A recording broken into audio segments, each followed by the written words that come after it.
we know, our gut health plays a major role in our overall well-being. Yet so many people struggle with digestive issues without knowing what the root cause is. And joining us today on the couch, we have Laura Johnston, CEO of PHYTOCEUTICS and integrative nutrition health coach, as well as registered dietitian Gabby Meltzer. And we're going to be exploring how diet stress and also supplements can impact your gut health. Ladies, welcome. Thank you so much for being here. Thank you. Very interesting conversation. I think it's all over social media too, just figuring out how we can better secure our bloated bellies, because so many women, even men, struggle with this. So maybe I can come to you, Gabby, and just find out a little bit more about what people usually come to you to find a solution for. What is the thing they usually come to you for? So my specific interest is in IBS. So I mostly am working with clients who have uncomfortable gut symptoms. So whether it's constipation, whether it's diarrhea, whether it's excessive bloat or cramping or pain or excessive gassiness, those are the clients that I'm mostly seeing.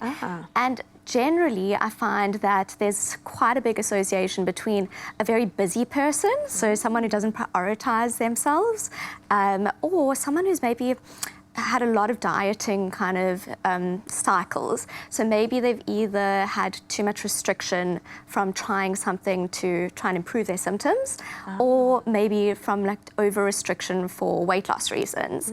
And both of those things can actually worsen symptoms. And then never mind the anxiety that's provoked by being worried about either foods making you gain weight or foods worsening symptoms.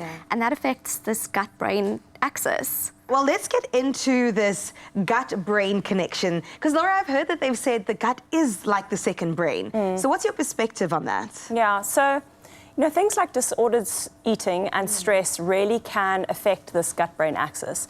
So your neurotransmitters, which are basically your feel-good hormones, serotonin, dopamine, are all actually created in the gut. If you have an unbalanced gut environment, you're not going to really create those neurotransmitters correctly, which is going to affect your mood. So it's not just pain and bloating and this constipation and uncomfortable gut environment that comes from a poor gut, but it's also the mood, the anxiety, these side effects.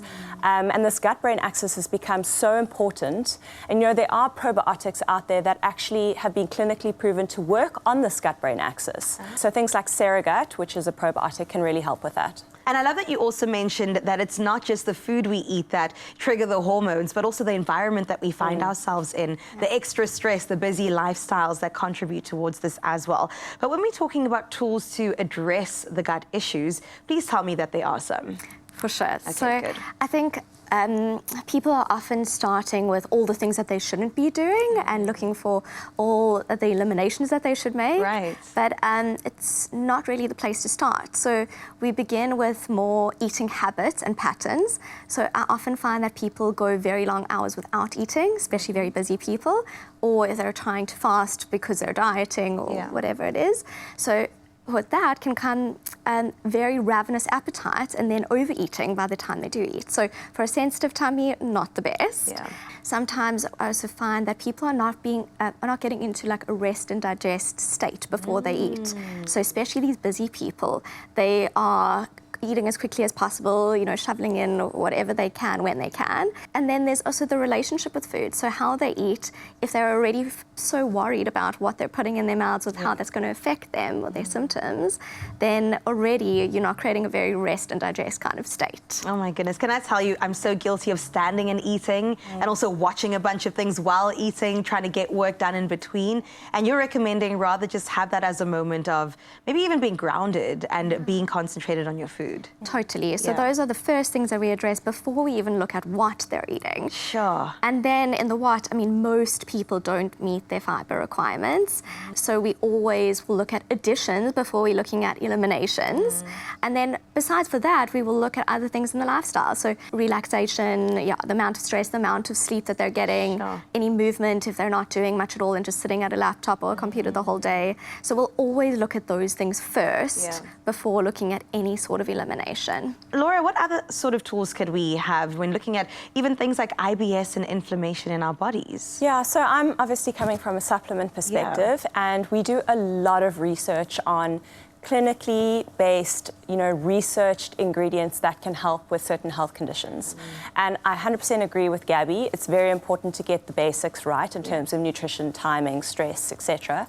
But there are things out there like butyrate is incredibly well researched. And what this does is it helps with inflammation in the gut. It helps repair the gut lining, which often leads to leaky gut, which has this whole cascade of negative health effects. But it can also regulate the good and bad bacteria in the gut, which can lead to things like IBS.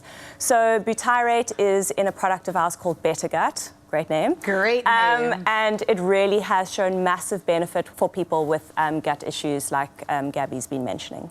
I love this. I always love that there's a solution, because I think that there's even some stigma and shame attached to gut issues. People don't always talk about it confidently, so this is great that we're having this chat.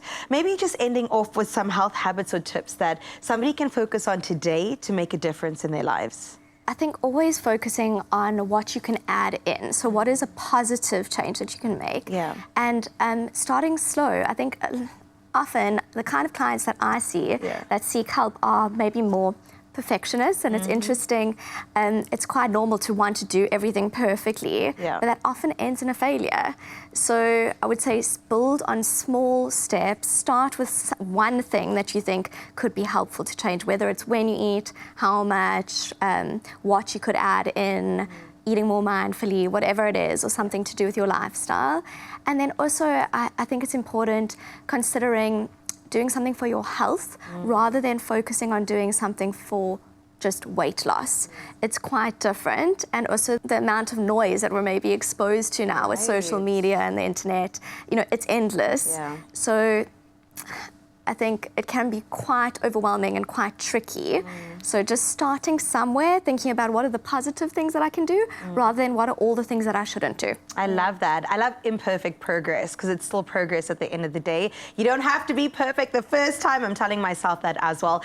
Ladies, thank you so much. This has been so informative and so helpful, because at the end of the day, we want a happy gut. It equals a happy life, right? Because no one enjoys feeling bloated. I can attest to that. And uncomfortable. From mindful eating to gut-supporting supplements, small changes really can make a huge impact. So for more information, do go ahead and look at the perfect product to treat your gut by visiting PHYTOCEUTICS.com. Optimize your gut health with PHYTOCEUTICS range of pre, pro, and postbiotics. Use code Expresso for 15% off at PHYTOCEUTICS.com.